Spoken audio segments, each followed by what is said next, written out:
Magandang araw po everyone. Kamusta po ang lahat? At ito po uli ang inyong Kuya Chris. Nagbabalik po after a week. Pagpasensyaan niyo na po, medyo na busy ang Kuya Chris. Kasi nga po lumipat po ang inyong lingkod ng state dito sa Down Under. So from South Australia, ngayon po nagpunta tayo sa Western Australia. So nagkaroon po ng panibagong work, nakapagsimula na po, and it's the first week of work, and praise God, nakakatuwa po kasi first week of work and then sa Lunes po holiday. Na-experience ko po yung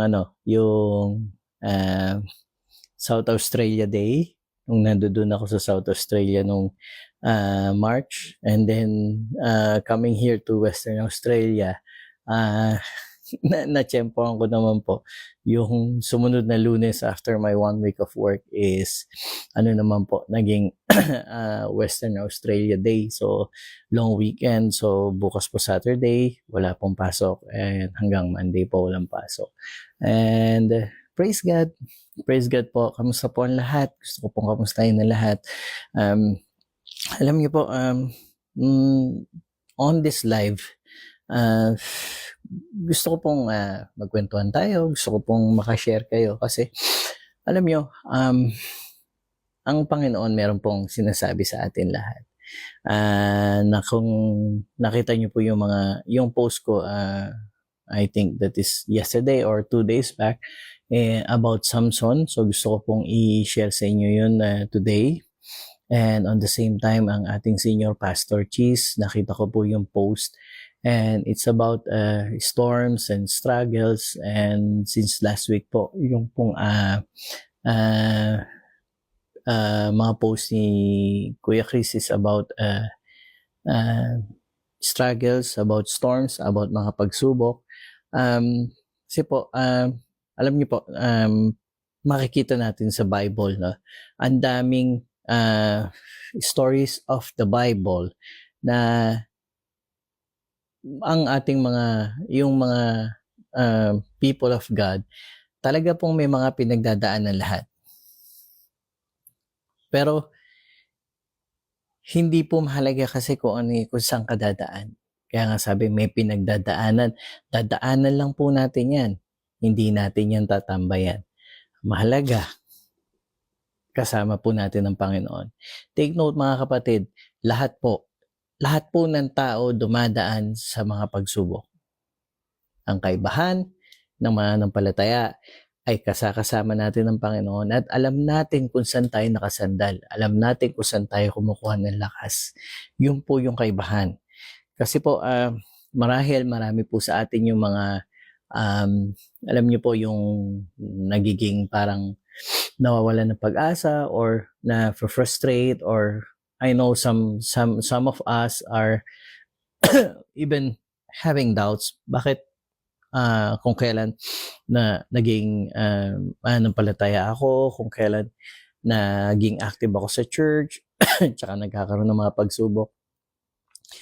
Well, mga kapatid, that makes us no different from the disciples of Christ and even Christ himself. Alam niyo po, nung lumakad siya dito sa mundo, di ba, talaga pong madami pong challenges. But mga kapatid, hindi po yung challenges ang purpose ng buhay natin. Yung challenges, pampalasa lang yan, kumbaga sa niluluto. Kasama lang po yan sa mga spices. But the main thing is, yung main ingredients, yung sarap, nandun po sa karne.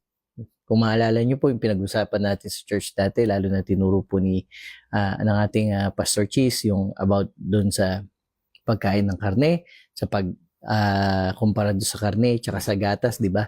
And si Bishop Emmy po, yan din po ay naituro sa atin na yung pong karne, ang tunay na karne ay ang biyaya ng Panginoon sa pamagitan ng ating Panginoong Hesukristo. Kasi po, mahirap talaga lunukin or paniwalaan bilang nature natin mga tao na ikaw hindi mo deserving, wala kang ginagawa. pero pinagpapala ka at pinaburan ka ng Diyos. Mga kapatid, kasi kung titignan natin, hindi naman po natin, yung basihan natin, hindi po yan ang basihan ng Diyos. At ang karakter natin ay never po naging karakter ng Diyos dahil ang karakter ng Diyos isa lang. Yung mahalin ka and to take care of you kahit ano pang mangyari. Amen? So before we continue, I would like to pray to each and every one of you. Alam ko po, sa mga nakakapanood nito, sa mga nakakapakinig nito, pare-parehas tayo makaka-relate. Hindi po ako nag-live dahil malakas ako sa inyo. Hindi ako nag-live dahil mas okay ako, mga kapatid. Kaya ako nag-live kasi hindi ako okay. Pero yung hindi pagiging okay, kagaya po ni Apostol Pablo, sinabi niya, the power of God is made perfect in my weakness. The grace of God is made perfect in our weaknesses. So let's pray, and hayaan niyo po ipag-pray ko kayo.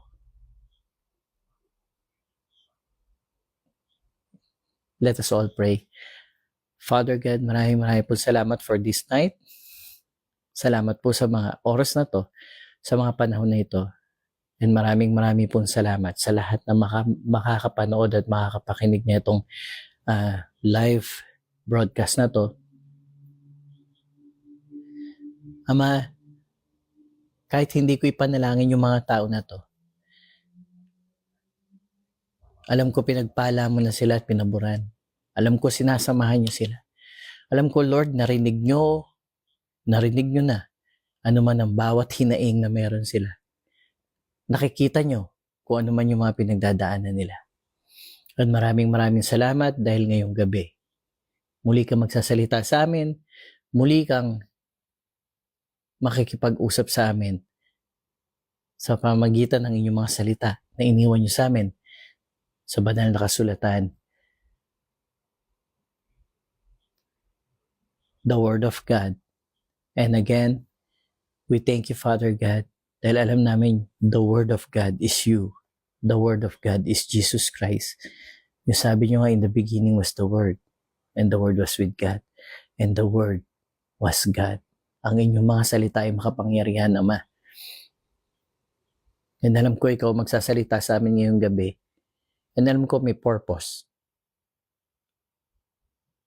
Itong life na to, para kausapin kami na. Panginoon, bago pa man magsimula, alam ko binasbasa mo na lahat.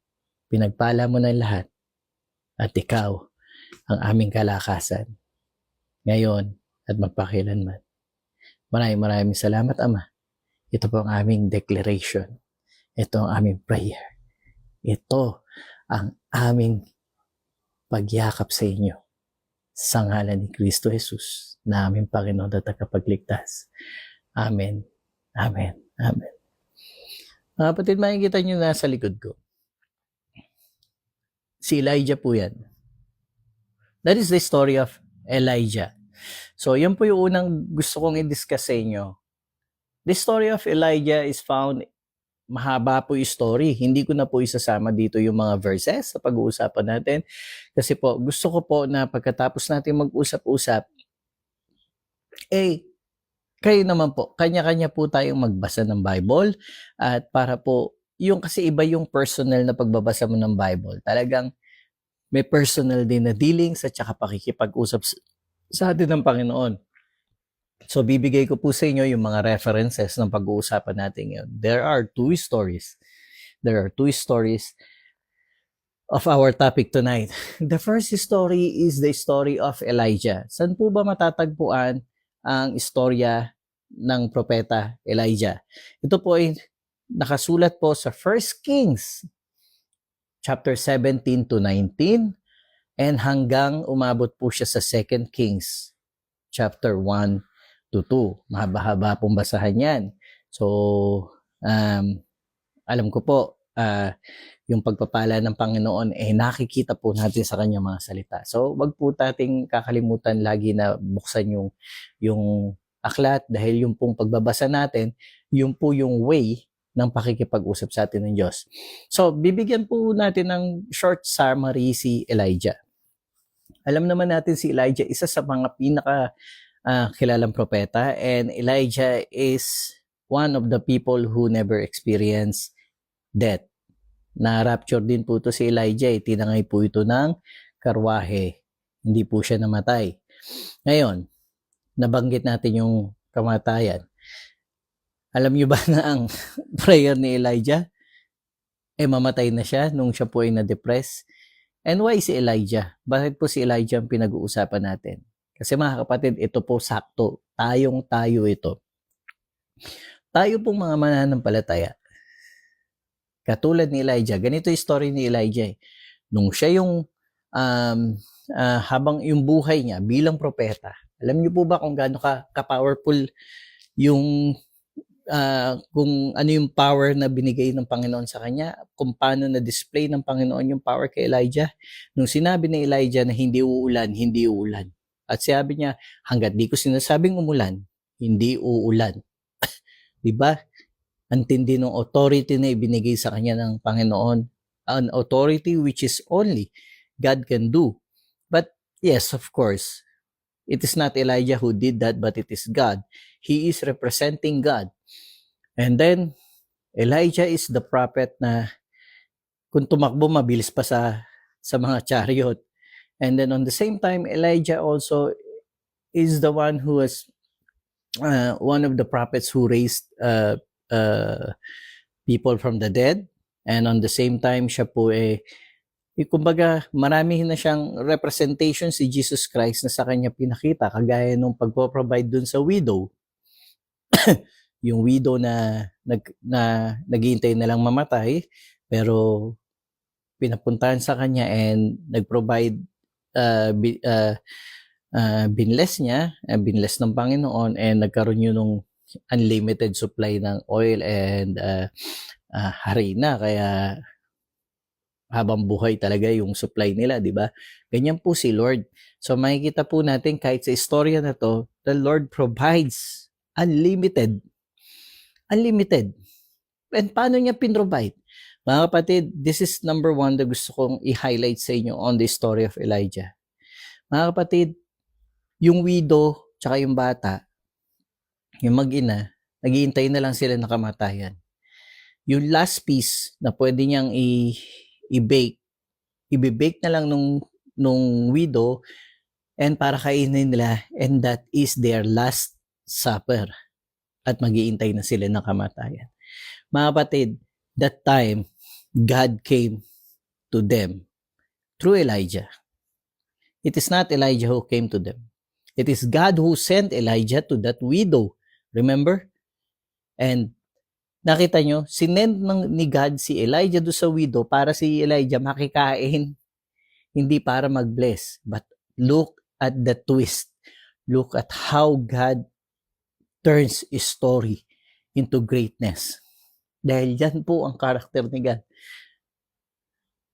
Yung walang-wala ng widow, yung panahon na yun, na walang-wala na siya, nag-iintay na siya, nasa bingit na sila ng kamatayan, nag-iintay na lang sila ng kamatayan dahil sa sobrang hirap, sobrang depression, at saka yung walang-wala na silang pag-asa. That is the time God came knocking on their door through Elijah, providing them unlimited supplies na higit pa sa isang maayos na babae na may asawa. Kasi during that time, ang mga babae talaga, wala silang capacity. And basta na widow ka nun, para ka na ring namatay. Kasi wala nang nagsusupport sa'yo. Ganun po yung culture nun. But take note, pag wala nang sumusuporta sa'yo, pag wala nang nag-aaruga sa'yo, pag wala nang tumitingin sa'yo, that is the time, the exact time God will knock on your door to provide unlimited blessings that you don't expect. Ang ini-expect mo kamatayan, God provides life, blessings, abundance, provision. Lahat yan binigay ng Panginoon during that time. So that is one story that I would like to highlight. Now, coming to Elijah, mga kapatid, Elijah is a good example for each and every one of us. Tayo po mga mananampalataya, biniyayaan tayo ng Panginoon ng sangkatutak na victory. Take note, Elijah called fire from heaven. Amen? Diba? Kaya niyang tumawag ng apoy galing sa langit. And Elijah single-handedly killed 450 false prophets of Baal during his time. Mga kapatid, 450. Yung 4 nga lang ang kalaban mo, ang hirap na, di ba? And lumalaban yun. Lumalaban. Imagine, yung 450 kung nakapila, sasaksakin mo isa-isa. Kakapusing ka ni. Hindi pa lumalaban yun. Pero syempre, lumalaban. But God has given the great victory to Elijah. Now, ang example dito, ang gusto kong maging inspiration natin dito, tayong lahat ganito. God blesses us with so many things, with so many victories, with so many success in lives. Binibless tayo ni Lord. Pero dumarating yung pagkakataon na nagkakaroon tayo ng challenges. Or dumarating yung mga pagkakataon na nangyayari sa buhay natin yung ayaw natin mangyari. Or hindi, ang nangyari yung hindi natin ine-expect. Myself, Kuya Chris, napadpad po tayo dito sa lugar na to. Dinatnang ko maganda, nagbago. And then nawala lahat ng expectations ko. Nawala lahat yung mga tinitignan ko, yung mga plano ko, yung forecast ko. I admit, na-depress ako. And out of that depression, ang naging decision ko is to go back there in Dubai. Take note, that is my decision. That is what I want.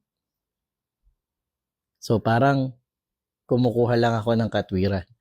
But it is not what the Lord wants. But keeping that aside, mga kapatid, marami sa atin. And kaya ko lang naman nakwento yan, including me, ang inyong Kuya Chris, ang inyong Pastor Chris. Inabot ng depression, inabot ng kapaguran, inabot ng parang ayaw ng umasa. Inabot na parang, alam mo yung pagsuko, ayaw na. The same time, Elijah is that after all the victory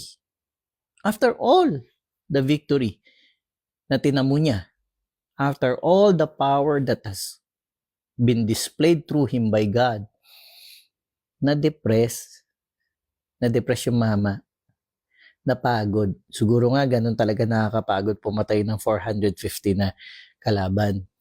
But of course, this life or yung sa modern day natin, we are not encouraging any one of us to kill, but it is to defeat those problems na nasa harap natin. But through Christ, we are no longer in a battle. We are already in a victory. We are on a celebration. Kasi yung victory, ginawa na ni Lord Jesus Christ and ibinigay na lang niya sa atin. Parang yung gera rin ni David, binigay na niya sa atin. Marami pang spoils. Yung spoils yung pinakinabangan natin. Yung mga blessings. So mga kapatid, we are not excused from being depressed, for being frustrated, because even Elijah came to that. Kaya hindi masama. Okay lang maging hindi okay. Okay lang umiyak. Okay lang sumama ang loob. Okay lang na sa buhay natin, paminsan-minsan, maramdaman natin na parang ayaw na natin. Okay lang yan. Okay lang. And hindi po yun masama. And the good news is, katulad ni Elijah, sa kabila nung kanyang depression, sa kabila nung failure niya, sa kabila nung niya, ganun, loser. Winner siya, pero kinlaim niya sa sarili niya, loser, I'm a loser. Diba? Victor siya, victorious. Tapos, ang kinlaim niya, loser siya.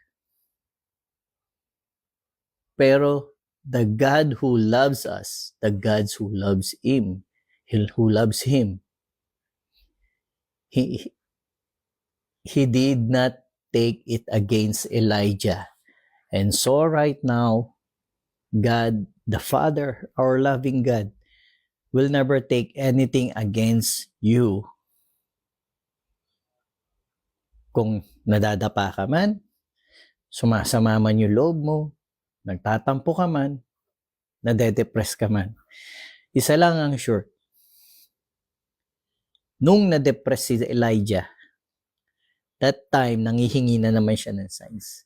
Hinahanap niya ang Diyos sa hangin, wala. Hinahanap niya ang Diyos sa apoy, wala. Hinahanap niya ang Diyos sa earthquake. Naghahanap siya nung mga wow, yung mga matitinding impact para i-jumpstart yung depression niya.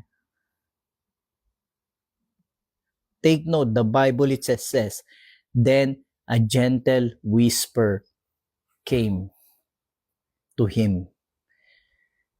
A whisper. Mga kapatid, take note, kung may pinagdadaanan ka man sa mga oras na to, kung may pinagdadaanan man tayo sa mga oras na to, that is the time that we cannot see God on the wind, on the fire, on the earthquake. We cannot see God's greatness on a distance. That is the time God is just beside you. So near. Very, very near.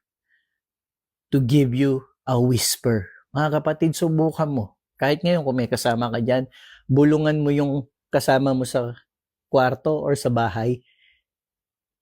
O yung kasama mo sa bahay, bulungan mo siya nang nasa kusina ka. Pwede? Nasa kwarto siya? Hindi. Mabubulungan mo siya kung yung labi mo malapit sa kanyang tenga. Ganun yung distance nyo.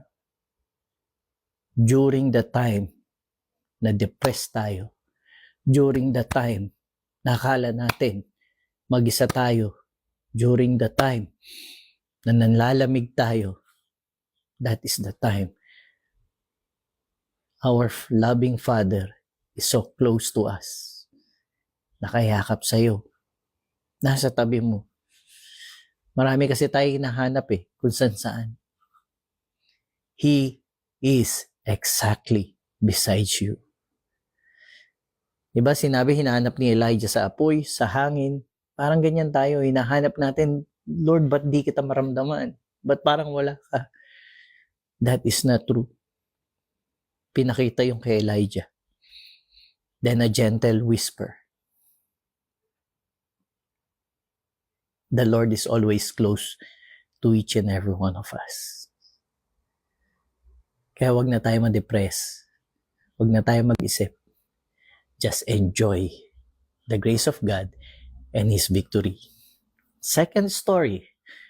Let's go to the second person. From Elijah, babalik tayo.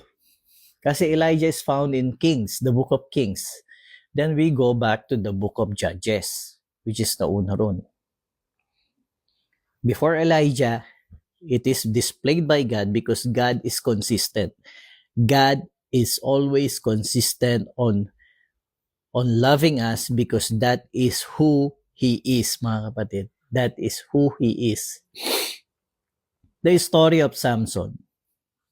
Alam naman natin yung story ni Samson. Mga kapatid, si Samson po pinanganak, ordained by God, pinanganak with a purpose. Ganun din ang bawat isa sa inyo. Bawat isa sa atin. Meron tayong purpose. Believe me, kahit di ka maniwala, kahit pag tinitignan mo yung sarili mo sa salamin, you have a purpose. God created you as His masterpiece. And hindi ka niya pabayaan. Because He is your creator. Mga kapatid, nakita niyo yung creator ng Facebook, si Mark Zuckerberg. Palagay niyo, pinababayaan niya yung apps niya, yung software niya nang hindi niya minomonitor. Binabantayan niya yan and ayaw niya may mangyaring hindi maganda dyan. Because siya yung creator niyan. Paano pa kaya ang ating Panginoon? Paano pa ang ating Diyos Ama? Mark created FB as a business. God created you as a child. Created ka na niya. Anak ka pa niya. Hindi ka pabayaan natin, Diyos. So coming back to the story of Samson. Samson is blessed by powers. Kaso yung powers na yon dumating sa umakyat sa ulo niya, di ba? Sa totoo lang kung babasahin nyo, masyadong proud si Samson. Masyadong bumilib sa sarili. And Samson did all the worst decisions in life. Lahat ng decision niya mali. Lahat ng decision niya palpak. Lahat ng decision niya hindi makakaganda sa kanya. Mga kapatid, kaya ako nabanggit to, sometimes we get depressed. On depression pa rin. We are getting depressed because we are encountering many decisions in our lives na mali. May mga decision tayo, like for me, alam nyo ba, dumating sa point na nandito ako sa Australia and sabi ko, mali yung decision ko. Sana hindi nila ako nagpunta. Sana hindi nila ako nandito. Sana nag-stay nila ako sa Dubai. Ang dami lang nasayang na resources, panahon, oras. But the Lord said, that is not true. Kasi sa Panginoon, walang sayang. Kailangan lang maalala natin kung sino tayo sa mata ng Panginoon. Same as Samson. He made many wrong decisions in his life.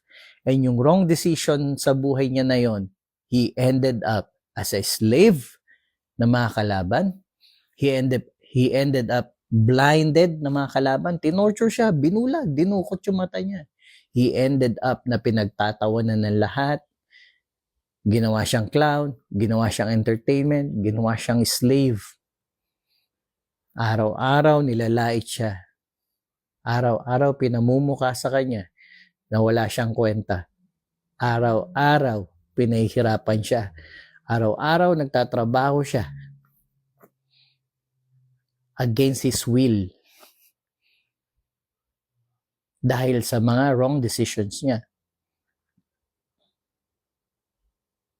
Pero mga kapatid, there was once in the life of Samson that he remembered God. Mga kapatid, hindi ko sinasabing sinasadya ng Diyos to. Pero kasi, kaya tayo minsan nade-depress, kaya tayo nagkakaroon ng mga challenges, it is because of our wrong decisions. But in our wrong decisions, same as Samson, sangkatutak yung wrong decision niya, lahat ng bawal na dapat hindi niya ginawa, hindi man bawal, kumbaga yun, lahat ng makakasama sa kanya, yun yung ginawa niya. Diba? During that time, hindi ka pwede ma-defile, yung mga ganon. Pero kasi nga, iba nung araw, but even now, sa panahon natin, marami tayong mga challenges or wrong decisions sa buhay natin that we ended up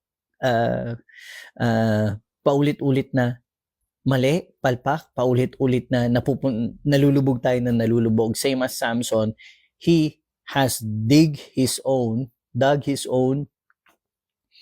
grave na or yung sarili niyang kumunoy na lumubog siya ng lumubog hanggang din siya nakaahon. Take note, because of his wrong decisions, because of his wrong ways, nauwi siya sa pagiging slave, sa pagiging clown, sa pagiging ano ba to? Prisoner of war.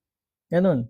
He was imprisoned, he is slave, binulag siya, dinukot yung mga mata niya, inaalipusta siya araw-araw, ginawa siyang katatawanan. Yun yung kahinaan ni Samson. During that time na saksakan ng kahinaan si Samson, that is the time that God has given His purpose to Samson. And you know, mga kapatid, the strongest time that Samson appeared to be the strongest is the time when he asked the strength coming from God. Pinanganak siyang malakas. Nature na niya yung malakas. Nakapatay nga yun ng leon ng bare hands eh. Diba? And you remember the jawbone? Nakadampot siya ng jawbone and nakapatay siya ng 1,000 soldiers using only a jawbone. For 50 kay Elijah, ito 1,000. Tapos ang hawak hindi espada, panganang donkey. Ulitin ko sa inyo, mga kapatid, hindi importante yung halaga ng kung ano man yung hawak mo. Ngayon, kagaya ni Samson, it's just a jawbone, retaso, tapon. A jawbone represents even like a dead animal. So worthless. Worthless yung hawak niya. But God made it very, very worthy. Kung ano man yung hawak niya. Kaya mga kapatid, kung nade-depress tayo ngayon, kung meron kang kakulangan, take note, kung ano yung hawak mo ngayon, God can use that mightily for your victory. Now, going back to the last stage of Samson's life, nandun na siya sa stage na slave siya, nandun siya sa stage na sising-sisi siya sa mga pagkakamali niya sa buhay. But that is also the stage that he remembers who he is and who God created him for. So he asked God, Lord, give me one more chance to do this. Kasi naalala niya yung pangako ng Panginoon that He will defeat the enemy of His people. Mga kapatid, kaparehas po nung story ni Elijah dun sa, yung widow sa story ni Elijah. Dun sa panahong abang-aba ka na, sa panahong lugmok ka na, sa panahong hilahod ka na, yun yung panahon na mas malakas ang kapangyarihan ng Diyos sa buhay mo. Yun yung panahon na hindi ka pabayaan ng Diyos. And take note about Samson. He did not, alam mo yun yung nagpakahirap or nagsumamo or namalimos sa Panginoon para ibangon siya, para bigyan siya ng lakas. Nakikinig ang Panginoon. Dahil sa kabila ng lahat ng pagkakamali ni Samson, ang Panginoon nananatiling faithful sa tabi niya. Ang Panginoon nananatiling faithful dun sa purpose sa buhay ni Samson. Ang Panginoon nananatiling Panginoon na nagmamahal kay Samson. Regardless kung ano yung naging wrong decisions niya, regardless kung ano yung mga pagkakamali niya, Samson was still made great by God. One of the greatest character in the Bible. Sino ba sa atin ang hindi nakakilala kay Samson? Kahit na hindi tayo nagbabasa ng Bible, kahit hindi tayo nag-church, everybody know who Samson is. Because of what God did to Samson. Kaya mga kapatid, kung katulad ni Samson sa ngayon, sa dami ng mga palpak natin ng mga mali natin, pinagtatawanan tayo, people call us names, people, kumbaga na-slave na tayo sa mga maling decision natin, na-imprison na tayo. God will always be with you. And He will never turn His back on you, because He is the God who loves, and He is the God who is faithful yesterday, today, and forever. Sa kabila ng kawalan na ng pag-asa ni Samson, doon dumating yung kalakasan na nagmumula sa Diyos, at yung lakas na yon mas malakas pa ng ibayong-ibayo dun sa tunay na kalakasan niya. Samson is only strong during that time to kill a lion, to kill 1,000 soldiers.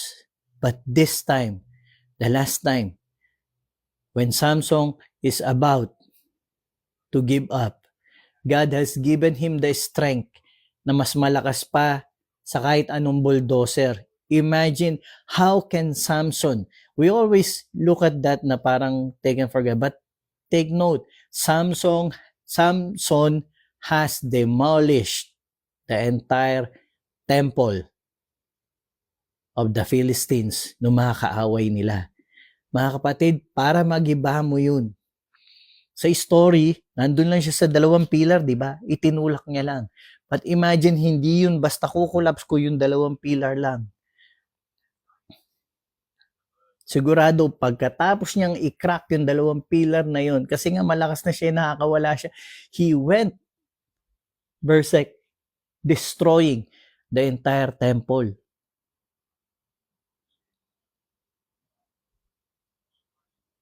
On his captivity, that is the time God freed Samson. Of course, Samson died in that story, but looking beyond the lens of grace, Samson did not die during that story. That is the time Samson lived his life, his purpose. That is the time that Samson became free of himself and free from his enemies, because God is the one who gives victory. Kaya mga kapatid, huwag kang mamuhay sa maling desisyon mo sa buhay. Mamuhay ka sa naging desisyon ng Panginoon sa iyo. He decided to love you. He decided to give Jesus Christ to you. And even the time of Jesus Christ, patuloy pong pinakikita yan. Binagyo sila, di ba? Ilang beses silang binagyo. Because sa buhay natin, walang smooth. Laging may bagyo. Pero, take note, sa bawat bagyo, sa bawat pagsubok, sa bawat depression, sa bawat maling desisyon, God stands with you. And hindi niya yung babaguhin, kasi yung pagmamahal niya, hindi po nababago sa bawat isa sa atin. We just need to turn to God, see His grace, enjoy His grace. And sabi nga po ni Apostol Pablo, di ba? My grace, sabi sa kanya ng Panginoon, my grace is sufficient for you. For my power is made perfect in weakness. Mga kapatid, sa panahong tayo'y sukol na, tayo'y cornered na, tayo'y susuko na, that is the time that God is so close, so near, and about to give you the victory to turn everything for your good. Yun lang po mga kapatid. Yung pagmamahal ng Diyos, yan po ang ating kalakasan. Yung pagmamahal ng Diyos at presensya ng Diyos, yan po ang siyang kasama natin sa lahat ng oras. Kung ikaw ay depressed ngayon, kung ikaw ay malungkot, kung palagay mo wala na tayong pag-asa, andyan po ang Panginoon. Yan po yung pinakamalakas na biyaya niya na kasama mo sa mga oras na to. Hindi po ako ang nangangako niyan. Yung Bible po. Yung mga pinatunayan sa Bible. And katulad ni Elijah, ang dami niyang naging tagumpay. Ni Samson, ang dami niyang naging tagumpay. Mga kapatid, balikan natin lahat. Yung tagumpay, yung biyaya, yung blessing, yung pabor na ibinigay sa atin ng Panginoon. Ay makikita natin yung mga sarili natin na nakangiti na lang.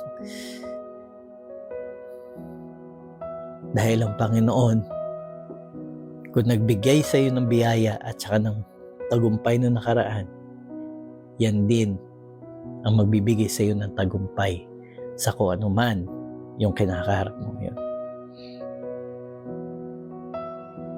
Purihin po ang Panginoon. Purihin ang ating Diyos. Kay Kristo tinapos na niyan lahat. Hindi niya isinigaw yun nang para lang sa wala. Tetelestai. It is finished. It is fully paid. It is all done.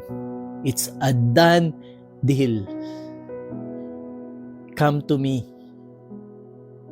all of you who are weary, and I will give you rest. Let us rest in the grace and love of our God through Christ our Lord. Amen. Amen. So now, hayaan yung tapusin ko po ulit to sa isa pang prayer. Para sa inyo, gusto ko lang po magwika. Hallelujah, Father God, through your power, through your name, sa tinapos na gawa ng aming Panginoon Jesus, by the authority of Christ, I speak blessing upon blessing, grace upon grace, strength above any strength, victory, health, provision, breakthrough, long life, happiness, joy, peace sa lahat ng mga nakakapakinig ngayon. By the name above every name, by the name whose the authority of heaven was given, I speak this to each and every one of you in the name of the Lord Jesus Christ. Everybody say, Amen, Amen, Amen. Through Christ, you are victorious. Through Christ, you are blessed and highly favored. Remember that and remind yourself who you are in the eyes and the heart of our loving Father. Maraming pong salamat for staying with me. Hanggang sa muli po, ito po ang inyong Pastor Chris, ang inyong Kuya Chris, na nagmamahal sa inyo from Australia. Magandang gabi po sa lahat. Stay blessed. Enjoy His grace. Grace upon grace. Love you all. Good night.